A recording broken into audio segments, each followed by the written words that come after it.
We are now reaching the last panel for FAR 2022 for this Housing and Rehabilitation Forum, this Barcelona Housing and Rehabilitation Forum 2022. All we've been debating in the last 2 days has been very rich, and now we'll take a leap and we'll start talking about housing policies from a global perspective. Who will be a part of this last panel, discussion panel? The session will be presented by Vanesa Valiño, the head of the cabinet for the Department of Housing in the City Council of Barcelona. We'll also have the participation of 3 other speakers: Alejandro Aguilar, Secretary of Housing and Social Function of the Valencian Community, also Eva Tubío, Doris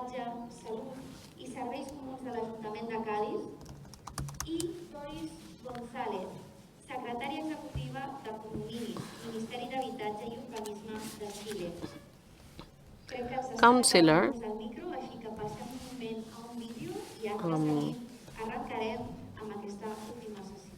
of Housing and Social Function of the Valencia Community, of the Cádiz City Council. And Doris González, Executive Secretary of Condominiums, Housing Ministry and Urbanism Chile.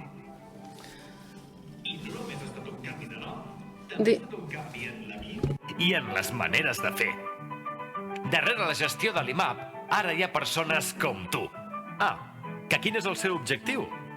Doncs portar a terme polítiques per defensar l'habitatge digne com a dret fonamental, incrementar el parc públic d'habitatge, tot recuperant pisos buits en propietat i promovent la construcció de noves promocions de lloguer públic. I millorar el parc residencial que ja existeix amb rehabilitació i mesures d'eficiència energètica.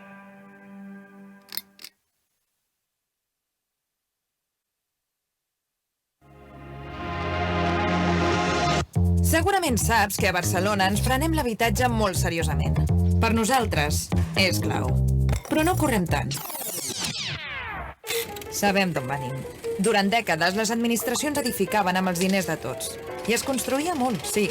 Però tots aquests pisos públics amb els anys passaven al lliure mercat. És a dir, que de públics, res de res. Parlant clar, el parc d'habitatge públic a Espanya pràcticament no existeix. No volem deprimir ningú, però és poc més de l'1% del total.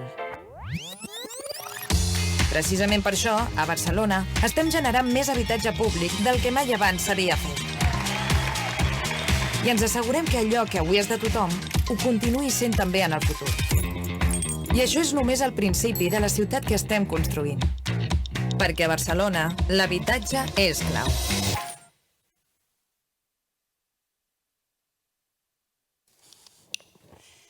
Sembla que no ara s'escolta. Molt bé. Good afternoon. We are about to end our conference. I think it's worth putting some more effort in this panel. And it is quite a challenge because your experiences are quite diverse. And some of them are far away in terms of territory. We have with us the Secretary of Housing from Valencia community, from Valencia, Alejandro Aguilar. We also have Eva Tubío, Councillor of Housing from the City Council of Cádiz in Andalusia. And also with us is Doris González, coming from Chile. We are so happy. We are so happy because we have a colleague coming from so far away. And Chile is undergoing very interesting changes, and this is a voice for hope for us. We are following closely what's happening in Latin America, not only in Chile, Colombia, Chile. We're also seeing many things happening in Mexico. There's an excitement about Latin America. We need to be there. This is why we have this idea of generating links beyond our scope, or Catalan and Spanish scope. how to present this panel. I think one of the interesting ideas to be presented here would be that we are asking not only people representing diverse situations to discuss and to have a debate, but also they are representing different kinds of governments.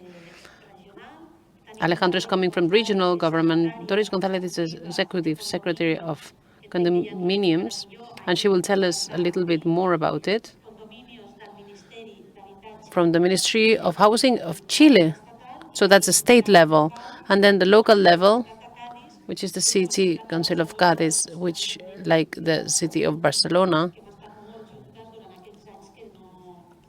the city of Cádiz has worked alongside with Barcelona in these last years, which have not been easy. So these are three levels of administrations, and they're all fundamental to promote these housing policies. And another point that I'd like to mention, and this would be our starting point for this panel, it would be we have three different experiences from very different places, but they all have the common starting point that they have been governed for many years by right-wing parties which had a very specific view of housing policy. And we've been hearing this. Been hearing this again and again. If you increase the offer, the supply of housing,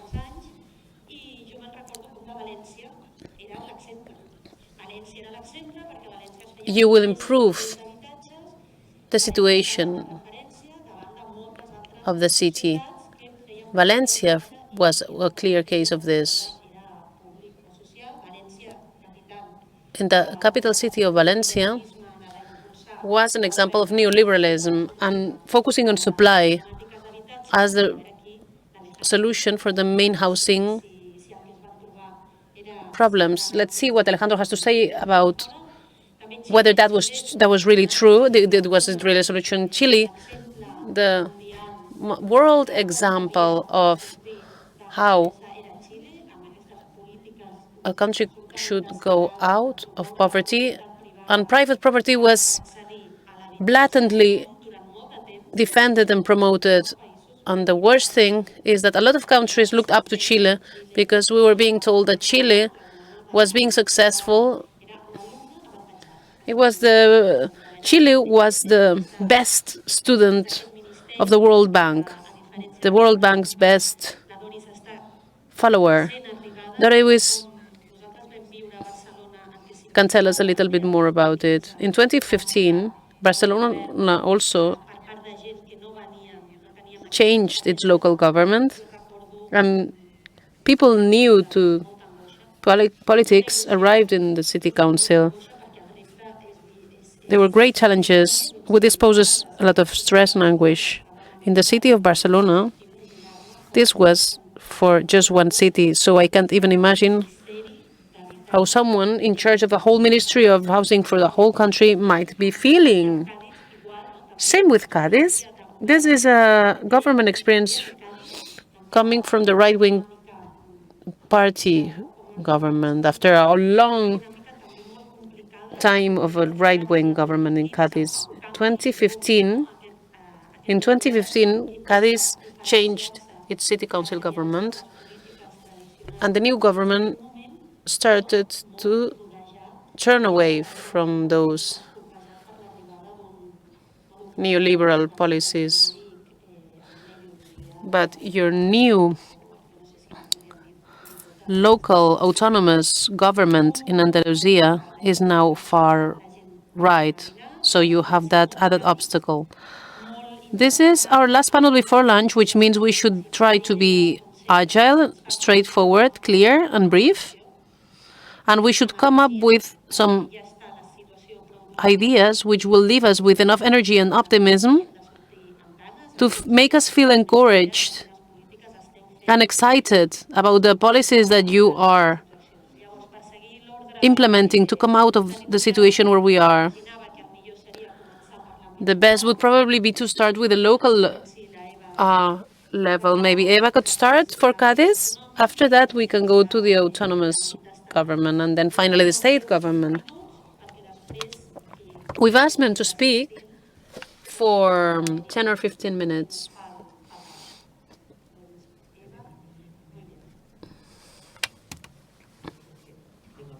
Visibilidad. Sí, normal. Yo ya traigo unas imágenes aquí. A ver si me lo pone.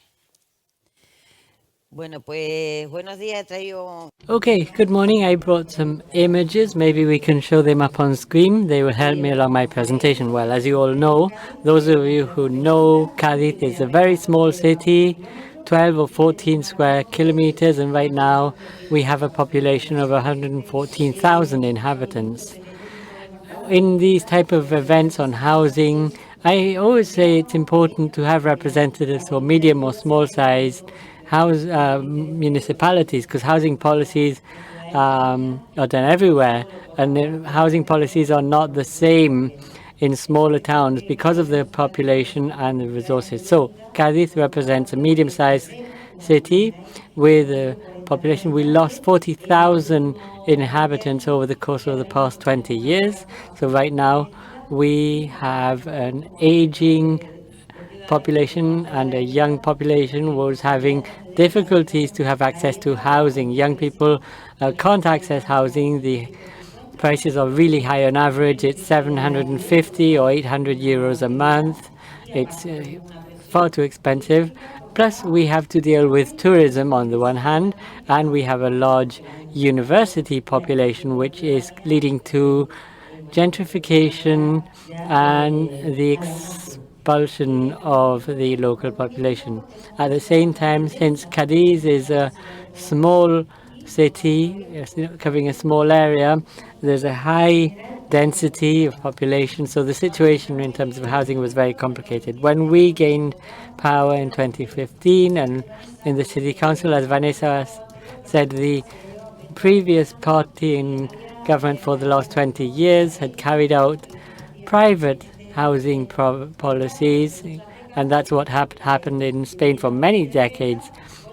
They built social housing for sale, and a lot of those houses that had been built in the decades before were on the market at that stage when we arrived to power.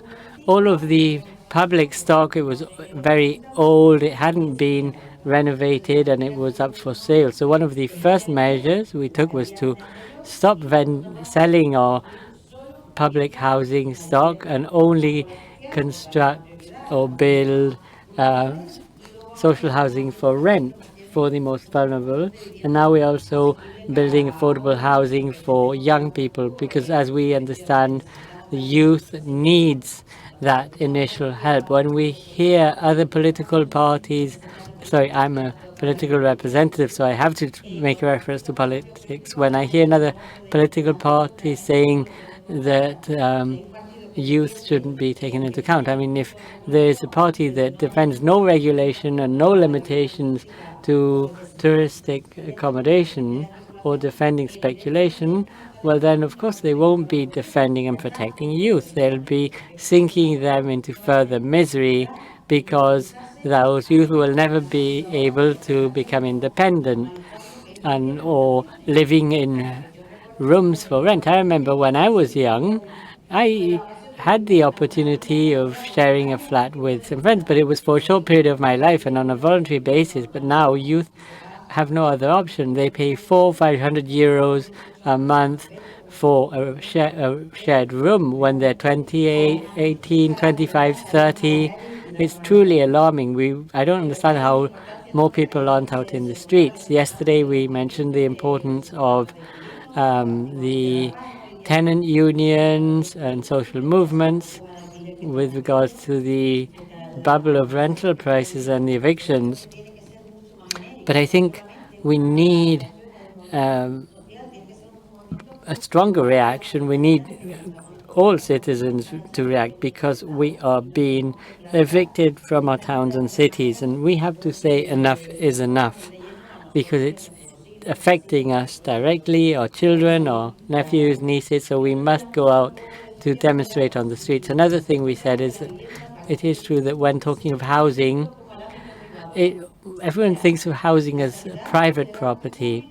So we're all know that health and education are public, but when it comes to housing, everyone thinks of housing as something that's private on the market and that there are few opportunities to do anything about it. When housing is a human right, it needs to have public support with the same strength, resources and continuity that health and education have. And to make this possible, we will need a strong struggle to organize a system that is permanent and that isn't up to the political wills of the time. It's pointless if in Cadiz now we are building social housing or affordable housing if tomorrow a new party moves into power and does what Ana Botella did in Madrid and sells off all of this social housing, public social housing.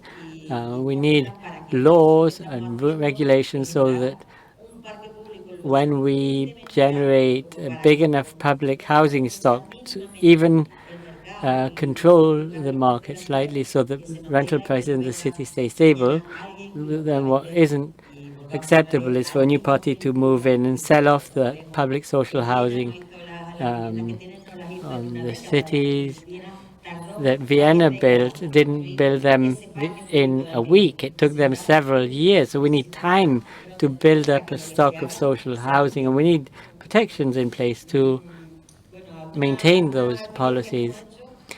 Sorry, I've said everything. I haven't moved past my first slide yet. Well, it's quite usual in me. Never mind.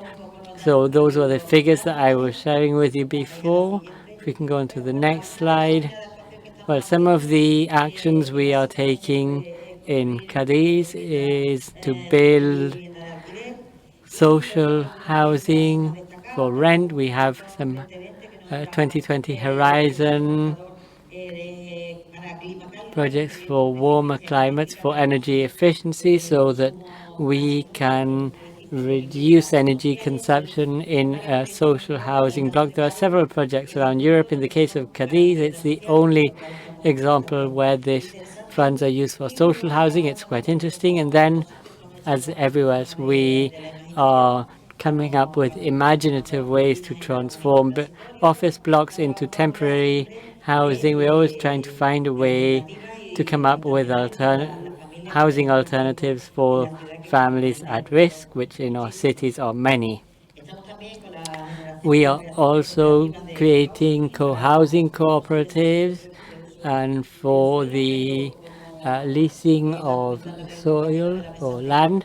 But as we heard from the previous panel, in Catalonia there are experiences in this line, but not in the rest of Spain. And when you talk to officials on this, they can't even come to terms with this. But I think that's a possible way. We have to create housing cooperatives to open up possibilities. And then I want to take a short break. I mean, you were talking of next generations funds, and Andalusia, the situation is different. From the 6 types of next generation projects, one was taken away, the one for neighborhoods, the other one for construction of property for rent was taken away, and the money was kept by the regional government. So city councils had to do with the rest. The regional government has kept the funds for itself, and then for the projects to renovate buildings for energy sufficiency, they have only made it available for private properties. So public authorities cannot opt to those funds. The regional government has only reserved those funds for private owners. I hope there are many owners who will apply for that, but it's not easy. Owners have to pay. So maybe a lot of the funds will be lost because the administration didn't have the possibility to access the next generation funds for the renovation of houses. Also, the youth bonus, we were the last region in agreeing to this measure. In Cadiz, we submitted 10 projects for the construction of affordable housing. 5 for municipal land, another 5 for public-private partnerships, and a third for affordable rent for people aged 50 to 75. They denied that to us, and well, we don't know because things aren't very transparent in the regional government of Andalusia, but we think that no project of that type has been granted with regards to the leasing of land to build affordable housing and for rent. And so here we see some pictures of some buildings. We may have very poor maintained properties. So we've done renovation works in 20, 30 different buildings. This is the project I was mentioning in Marañón. It's the European project for warm climates. These are the office buildings that were converted into housing. This is something we are doing to renovate neighborhoods. It's one of the oldest set of public housing in Cadiz, and we've come up with a global project in the area, renovating 100 old housing units and building 100 more. And as for the reflections, and Vanessa, please let me know if I'm going over time, but just to share some interesting reflections with you, I'll say that something that I've always felt attracted to is the possibility of having housing policies.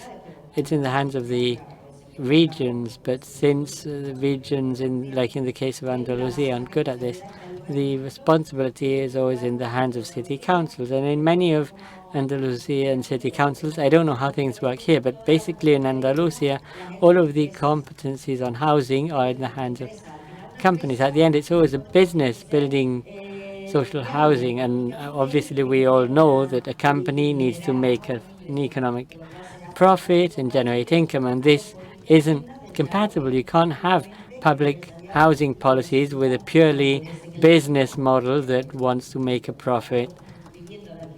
You're trying to come up with social housing or affordable housing for rent is incompatible with the business mindset. So we have to generate public spaces to defend the right to housing, just as we do in social services.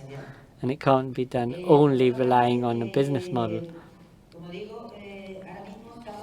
Right now, we are seeing huge levels of gentrification, and we're overcrowded by tourists. Local population is moving out.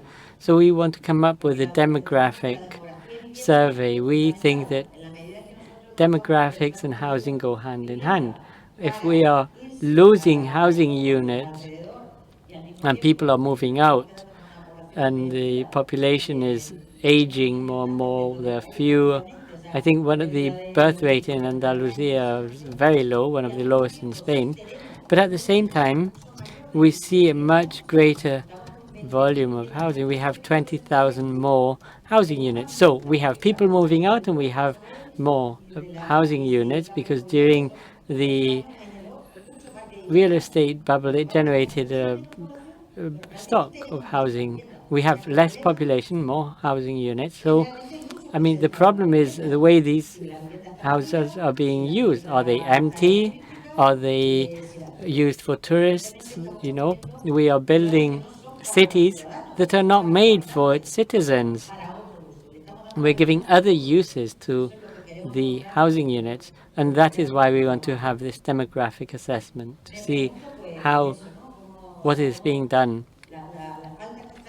So maybe there's a lack of consideration or lack of ethics. I mean, Cadiz, just as Barcelona, they're very highly sought after for different reasons, but also because they're beautiful cities, pleasant to live in.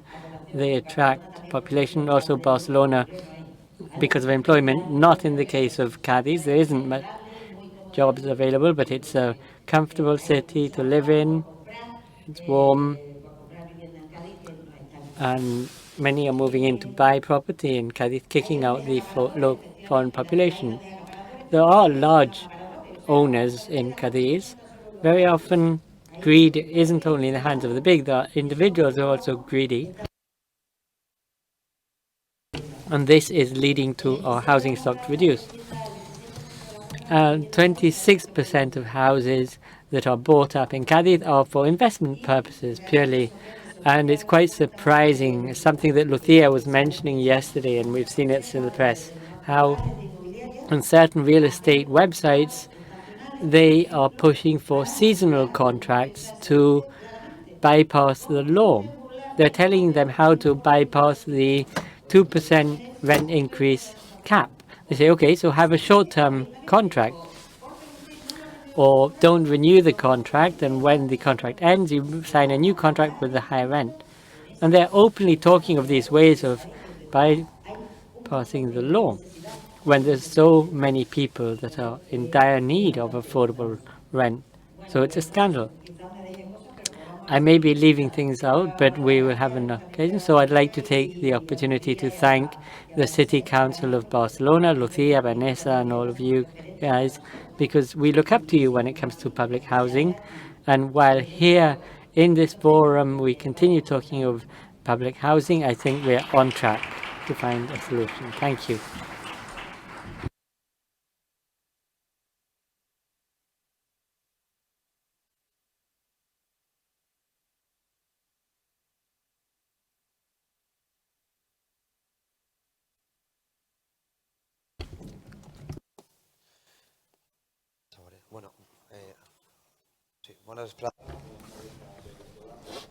Good afternoon, everyone. First of all, I would like to thank the City Council for inviting the Catalan government to participate in the FARC conference, which is a reference for us. I would like in my next 10 minutes to condensate the information of what we've called the Valencian new housing model, which is what we're trying to work on in Valencia.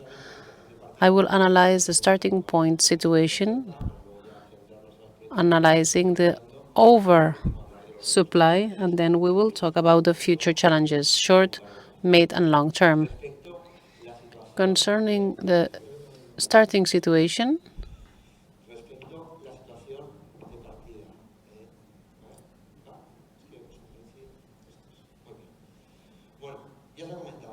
it has already been said, the former Valencian real estate model was only developing housing as a commodity. Is exactly the opposite of what should be done. The autonomous governments and the local governments did exactly the opposite of what should be done. This was an ideological model. It was developed on the territory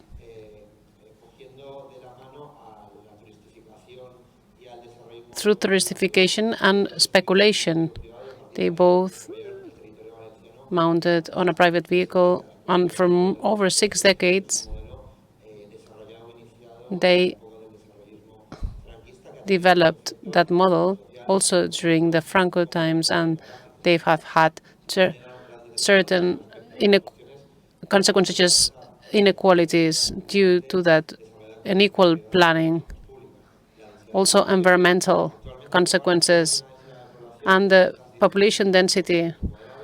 Currently, Valencia has 218 people per square kilometer, with more than 500 people in the coastlines and less than 20 inland. There is a big gap. Public policies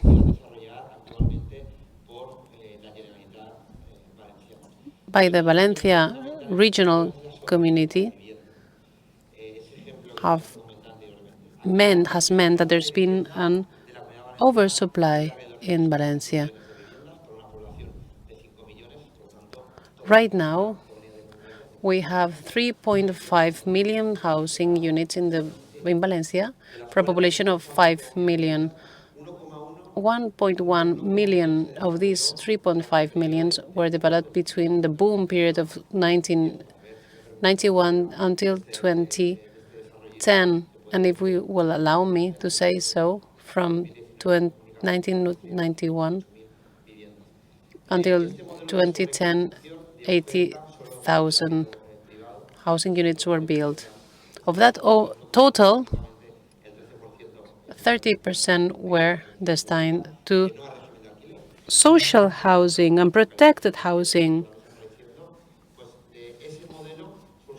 From that model came the witch ghost, as we call it. Different skeletons, buildings, all kinds of buildings that were not finished, with also the appearance of thousands, hundreds of thousands, 500,000 of empty housing units. We've also detected a total overall 194,000 regular housing units built out of ordinance regulations. And this has been the consequence of the Valencian neoliberal model. This also meant the disappearance of the Valencian model, the savings system.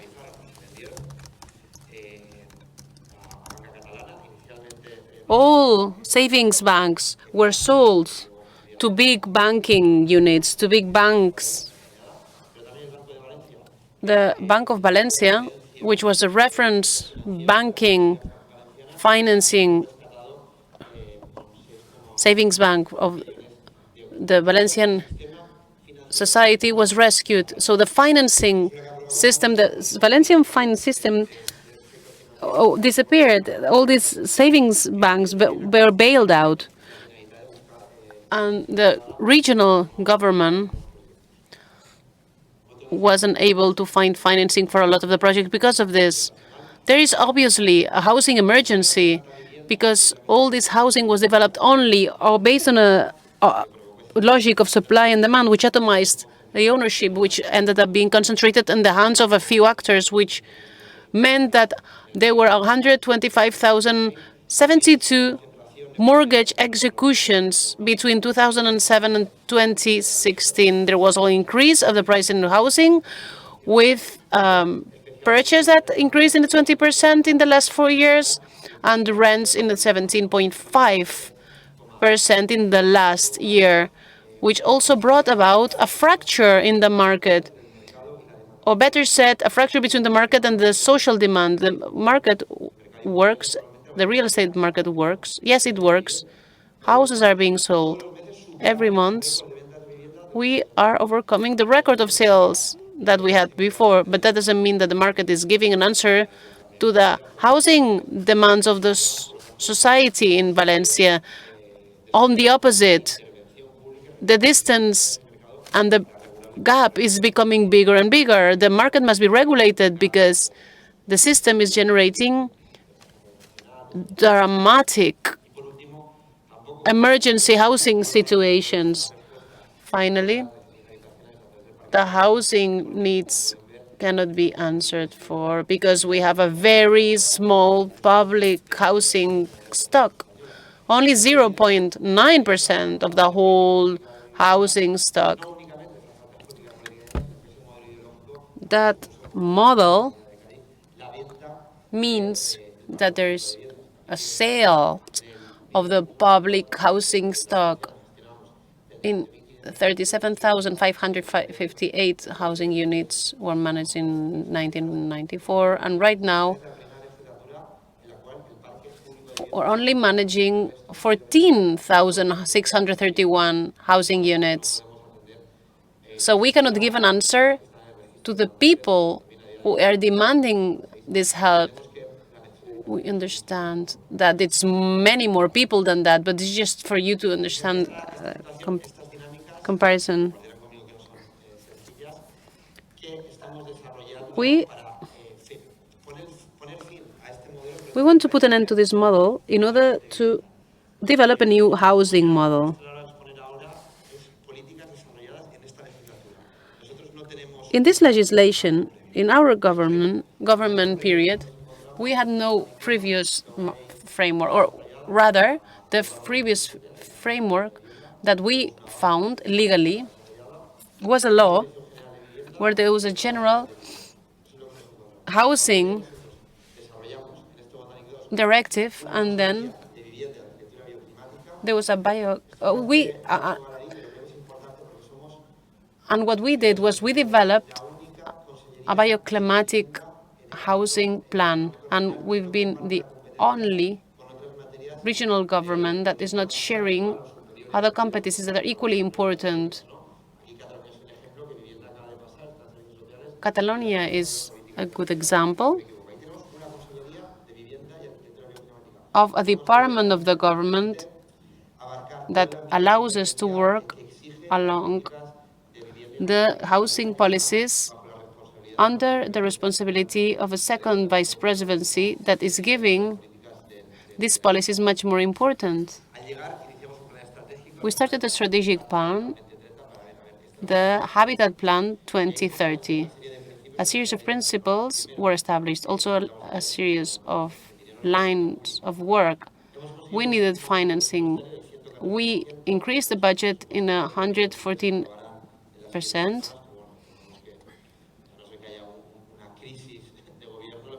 Unless there is a crisis in the government, these budgets will be approved in the parliament. For 2023, we'll have a budget for 143 million euro. But we are trying to implement a new government of co-governance of the administration and the citizenship, the autonomous or regional government, and the local governments. We started the implementation of the CHELOC office, which are local offices for housing, which are present in municipalities which have more than 20,000 housing units. The municipality can hire their own staff, can hire their own working spaces, having an access to the whole public policies, the whole group of public policies that are made available. We are basing ourselves, our actions on 3 pillars.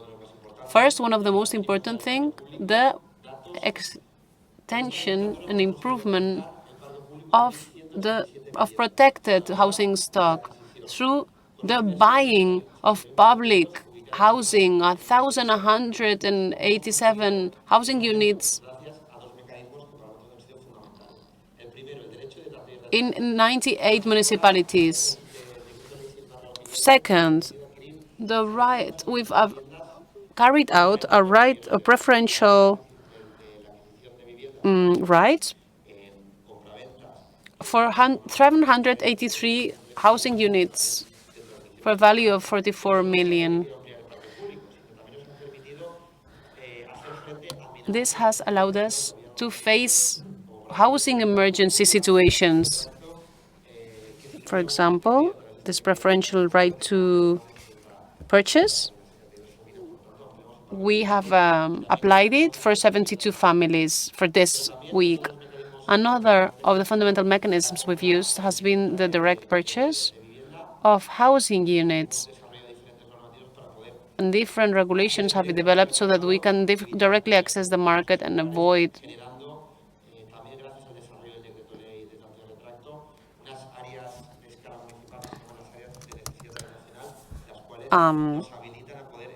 tenders. And we have the permission to apply these measures with urgency, with a character of urgency. We are also working on an ADA plan, which is the extension of a municipal housing stock, and this is bringing good results. We are happy about that. Finally, we have gone back to promoting public, affordable rent housing units, 3,000 in particular, developed by ourselves through public and private collaborations through the Next Generation funds, also through our own promotion, and finally through a private public decree, also under public and private regimes, in order to promote the affordability of these the rent of these housing units. These different help or aid packs have been offered to support and advise the different families and people in need of help in order to access a housing unit. We have developed norms to avoid empty housing units to be allowed. This will allow us a greater control and regulation on the big owners of real estate, thus benefiting the actors that really need our help. Finally, rehabilitation and urban rehabilitation and regeneration. This is a pillar for the present and for the future. There's 3 lines of action: rehabilitation of housing units and buildings, public housing rehabilitation with 100 million. In the rehabilitation of housing buildings was 300 million. And finally, a program for urban regeneration at the neighborhood scale, where we need to act in order to transform our cities.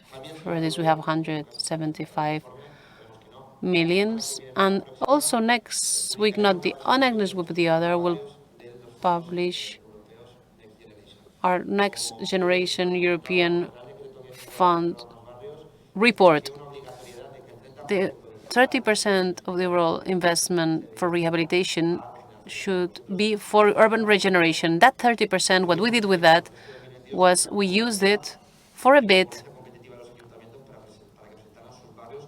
so that city councils would work on districts, vulnerable districts, which were in need of socioeconomical as well as architectural rehabilitation. We had a budget of 180 million euros, and we have received offers which are over that number. We have had, therefore, a great success with this, and these funds have allowed us to work on these projects, and this will allow us to keep on working. There has been a new law, the new of the districts, that has recently been approved and that will be favorable to our projects as well. We need a greater public financing measures. Financings are sometimes not enough to give an answer to the needs of the sectors, to the sector. On Thursday, we will be publishing the first phase of the public-private Next Generation Funds collaboration report. Our collaborators don't know if they will be financed or not. The property developer is trying to convince the funding people to give them money in order to join the project, because 50,000 euro per housing unit will not be enough for what they want to do. The state will therefore have to play the key role here.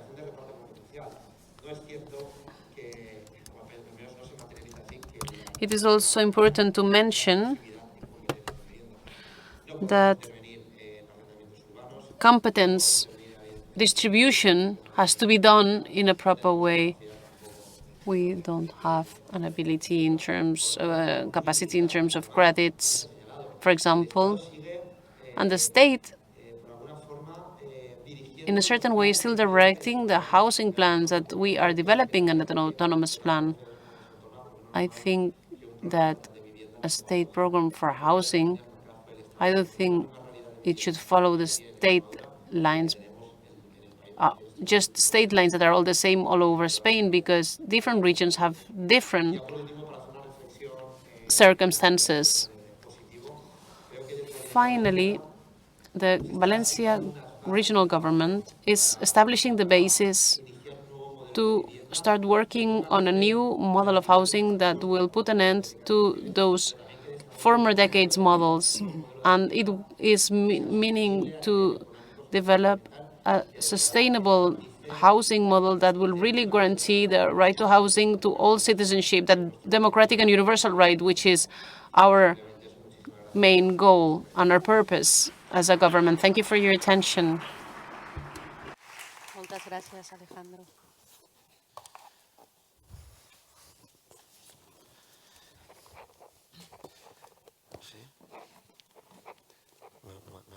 Hola, ¿qué tal a todos? Hi everyone, good afternoon. We don't have much time, right?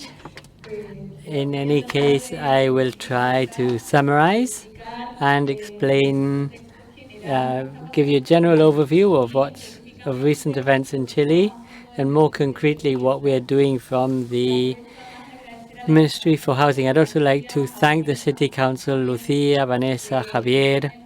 We have been sharing time these days, and it has been very enlightening to hear of the different experiences in the debates coming from Chile, where we have a very ambitious and transformative government with Gabriel Boric, and those of us who are part of the government come from social movements and civil society, and we want to look for transformation through public policies, transforming everyday life. And one of the big challenges we face precisely in the Ministry of Housing is that for us it's very important to set the stage of social mobilization as one of the important things that have happened in the country. In 2019, there was an outbreak of social unrest, there was large mobilization, and radicalization was also part of that.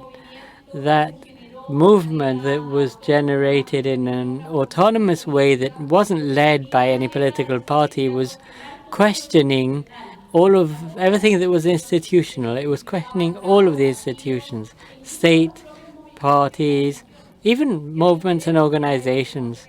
And contrary to what happened in 2011, where students, mainly university students, took out to the streets to reclaim their right to free and equal education for all, well, this new movement in 2019 is a popular movement. It's the popular sectors of society who mobilized, and this radicality that we could see in the streets is telling us that we want to change our living conditions, and things have changed. Some population, yes, have come out of poverty, but there's a huge gap between rich and poor, which has grown wider in time. We've built many housing units over time, but we have a shortage of more than 500,000 housing units, and that is because Chile built housing, but not necessarily in the city. And this is one of the criticisms we have to do if we want to change the way in which we've looked at town planning and not just focus on housing.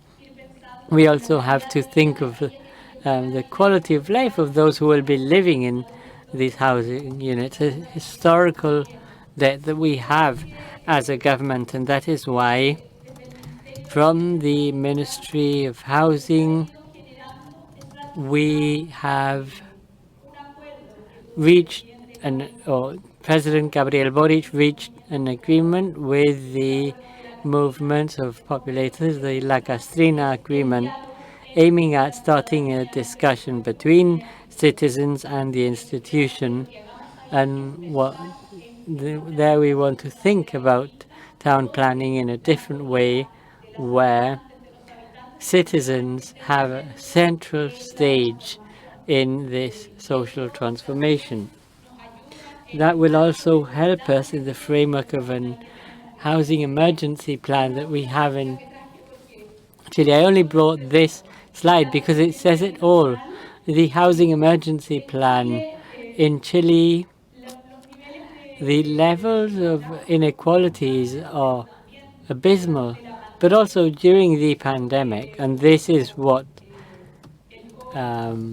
an effect of COVID, there was a huge step back in terms of social mobilization, but those most affected were popular classes and women, more especially. We have gone back several decades in our fight against poverty, unfortunately.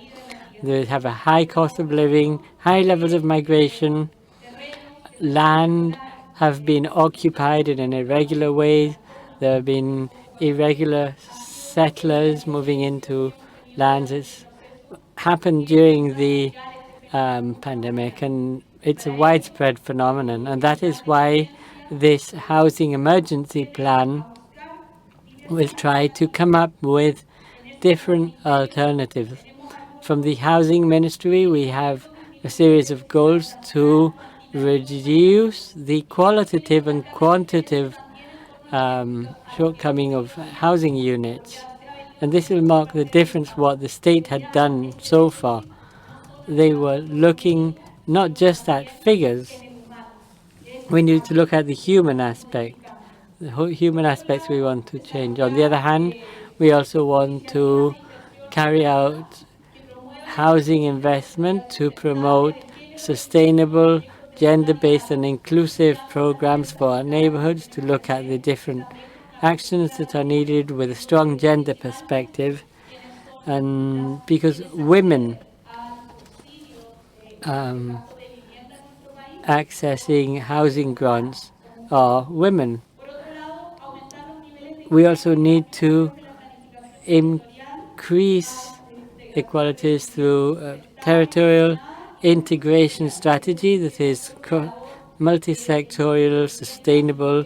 So this isn't just something done just by the Ministry of Housing, but all ministries. We want to strengthen citizen participation in urban and national processes through national dialogues, training and companies and social support, which during the past years was very weak. We also want to modernize internal managing by improving processes, by promoting capacities at the territorial level. And we also want to highlight that we are a feminist government. We want feminism to be cross-cutting in all areas. The state, for each of our ministry, we have a person in charge of gender that helps to bring in the gender perspective when it comes to developing public policies. And as part of our strategies in this 2022-2025 housing emergency plan, we want the state to regain its center stage in town planning and housing policies. We want to promote the role of the state when it comes to thinking of cities not just at a small scale but at a larger scale, so that we can do better town planning. And then this emergency housing plan also has to do with figures. We want to build 260,000 housing units during the 4-year term of the government. The goal is 65,000 housing units a year, which means we have to speed up much more compared to what we're doing now. This is fundamental, and there all of the different stakeholders have a role to play, and that is why the social dialogue will be so important. We have to diversify the way of accessing housing. That's another challenge. In Chile, there are little ways in which people can access housing, just a few, and that is why we have initiatives to have a direct building process where we from the ministry can plan together with families and organizations, so that we just don't put the construction and town planning in the hands of private companies. We also want a housing plan for workers, which is up and running. We want the unions to come up with proposals and to work with their employers to make land available so that workers can access housing, decent housing, much more easily. Then we have the Fair Price Housing Program, which has to do with implementing a public housing scheme where the rent, which today in Chile takes up more than half of the average salary of families, well, we want to intervene on the market so that we can have housing units with a fair rental so that working class families can have access to these housing units.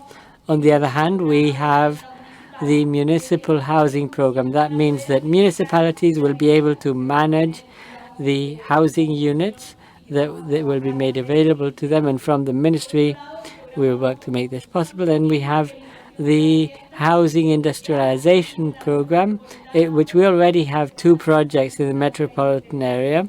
We'll be using industrialization building techniques, which is part of the innovation we are promoting from the Ministry of Housing. We also want to encourage housing cooperatives. In the ministry, there wasn't a clear policy or strategy on cooperative housing, but today we have a specific unit working with social organizations to implement and look at how we can encourage housing cooperatives and also solidarity economy, of course. We also want to expand the small condominium programs so that the high levels of overcrowding in many of our neighborhoods, there are families that have land, but the level of, they live in crowded spaces. So we want the families to make land available, and we as a state, we will build houses to improve the quality of life of people and to allow them to live in dignity. Then there's the solidarity program, home of choice, meaning that families from least favored backgrounds can coexist and live with families of a higher status, so that they can live together, so that we don't continue segregating the city and sending the most vulnerable families out to the peripheries or outskirts of our cities where there is no possibility of development. We want the city to be a meeting point. And then another important area, and I don't know how I'm doing time-wise, but I hope you'll be patient with me. On the other hand, we have an ongoing dialogue where we have created a training and dialogue center where we want to create a better relationship between the state and the states. We want social dialogue. We want to face up to the crisis and transformation with the contributions of organizations and inhabitants. We want to build deeper ties with the territories. And this is something we must do nowadays, because the level of discontent with politics and with politicians, the level of distrust is growing against the institutions, or they don't trust us. So we need to do a lot more work on the ground to strengthen our ties with our citizens from the institutions and from the communities. And then we have programs where communities play a central role. This is relevant to improving their quality of life. This means dignity. Today, what we are doing, not just from the Ministry of Housing, but also from the government and the state institutions, is contributing and looking at the needs that we have seen arising in the country in recent times. And unfortunately, the pandemic has made inequalities greater, and that is why our government doesn't only say it's a transformative government. We are working for this transformation to happen. We are working to improve people's quality of life.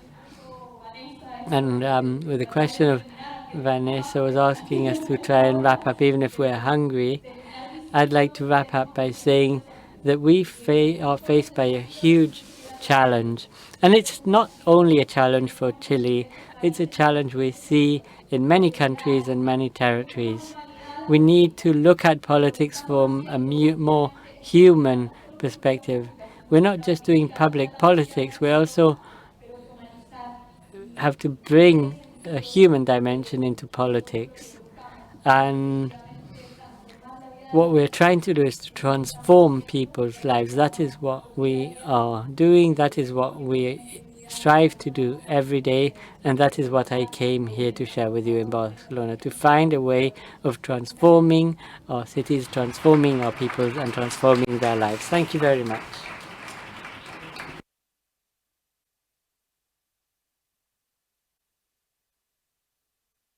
Okay, so after these truly enlightening words, I mean,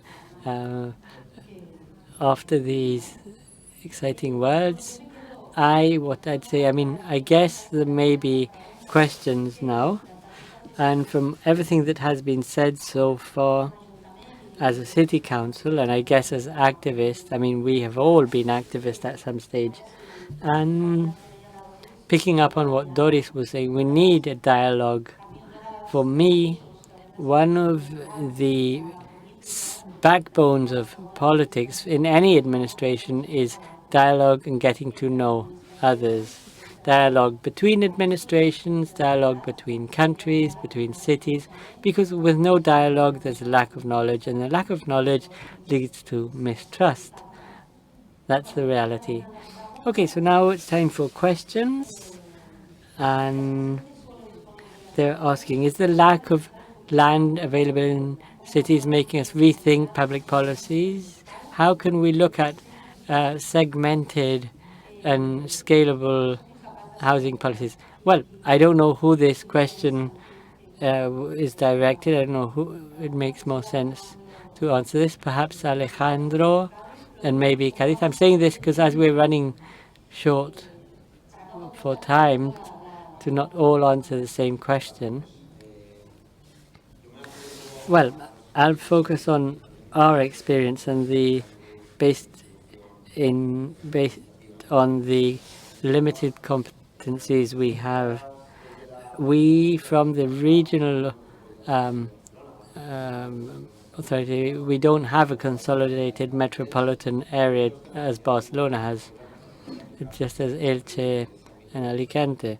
So for us, it would be much easier because we have around 65% of the population living in the Valencian community covered. So we need stronger competencies, we need more political will, and as I mentioned before, we also need a change in the competencies for housing policies, and the state has much more to do to allow regions to take a greater stance. And with regards to segmented skills and competencies, we do try segmenting the policies we do with this movement of co-dialogue and co-management between the local and regional administrations with the citizens and the non-profit sector and social movements. And in that regard, we have been able to go into that relationship because, as I said in my intervention, we have 4 clearly defined work areas in the regional ministry: urban regeneration, innovation in construction, affordable housing, and that allows us to have a holistic and segmented view of all of the housing policies. I don't know if that answers the question, but that's been my experience. Sí, es que no sé si hay más preguntas. Are there any other questions? Well, in Cádiz, the experience you had at the metropolitan scale on housing has failed because finally municipalities are governed by other political parties and there is no will to collaborate, but rather there is a will to compete. They're trying to fight over the votes. Cádiz is in a absolute need of for that because we don't have the possibility to grow geographically. We are in a kind of island and we're geographically. So these territorial policies are so necessary in our case. Doris, did you want to add anything? Can you hear me? I just wanted to say that the scarcity of land is something of a common reality also in our cities. And in Chile, we are implementing public land policy in order to be able to build, but also thinking about the potential rehabilitation of spaces, the use or the rehabilitation of land in the cities poses a challenge, but it will allow us to have a general overview of the city in its different scales. These policies have to go down, but generally what we're lacking is the political will, agreeing when there's different parties, local governments, and state governments. So I think this is also part of the challenge. How to think about a more appropriate policy, how to generate this broad vision. Apart from this, in Chile we have the other challenge that housing is not considered as a fundamental right in our constitution. How can we change these policies, starting to consider housing as a right and guarantee that the state needs to give an answer to? In Latin America, it is usual to see ministries with exclusive competencies. Would it be possible to work like this in Spain? You need to answer to that.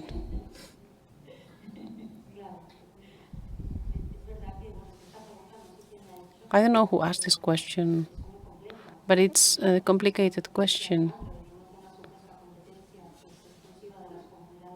We are coming from regional governments, but the state reserves itself special competencies like the regulation of rent, access to credit, regime of evictions, and other things, which means that exclusive competency can be dependent on the local government, but then the state government has other exclusive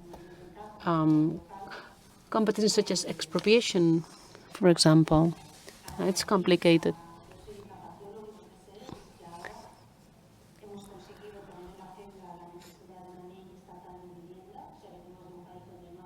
We didn't used to have a housing law in Spain.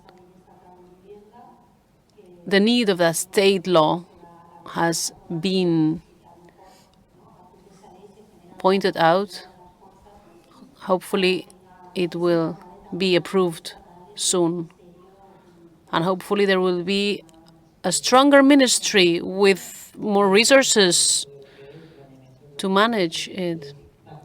And obviously, this is where the solutions need to come from.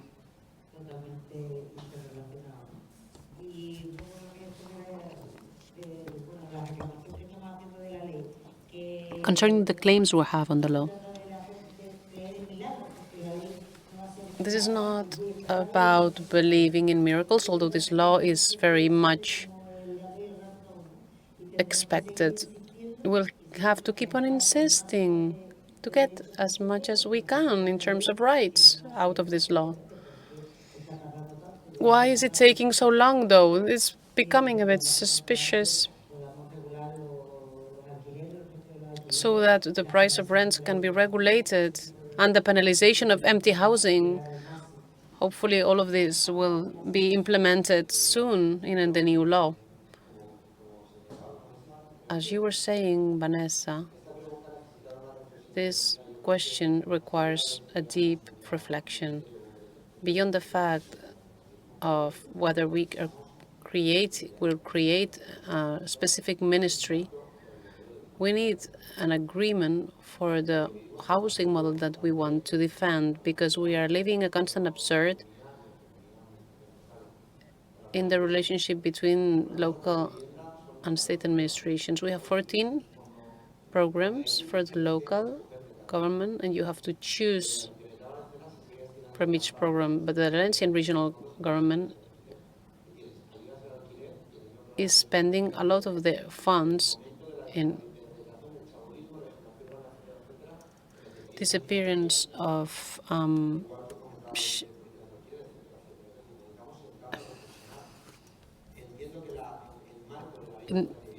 in rents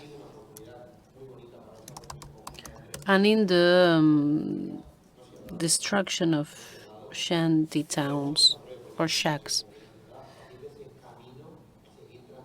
We need to keep on walking that path to build the housing model that our country needs.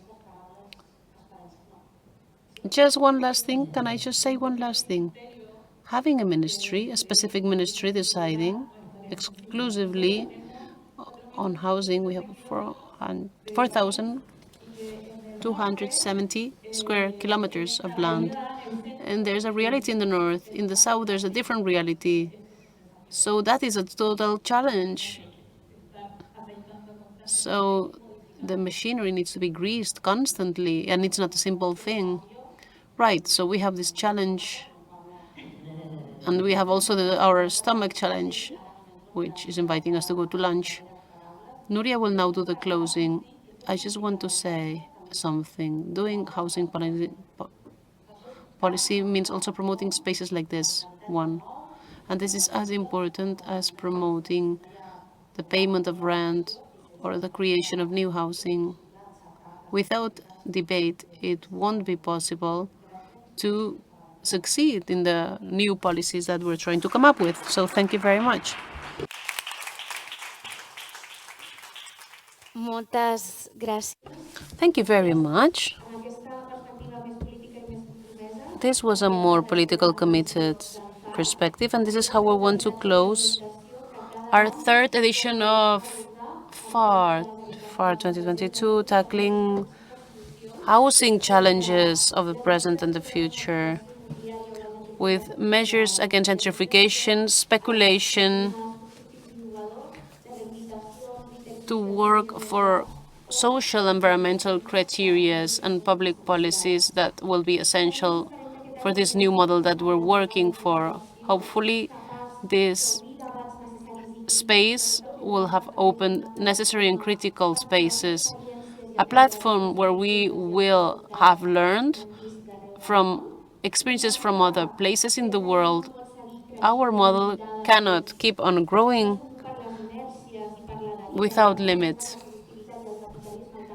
Productivity and capitalism shouldn't be put in the first place. This is not good for us. It's not good for the planet. We need to bet for a big joint answer to the social, housing, and environmental crisis. And I think our last message should be, we are closing the session of FAR 2022, but this forum is not over yet. This afternoon, we have our visits to exemplary, inspirational examples of workshops cases and also private housing stocks. So thank you, everyone. Thank you to all of you who have been following us in person and also by streaming. Let us not wait until FAR 2023 to meet again, because we have the International Social Housing Festival, which will take place in Barcelona in 2023. This is great news, and this will be a great opportunity to meet you again, 7th, 8th, and 9th of June. So thank you very much, and see you soon.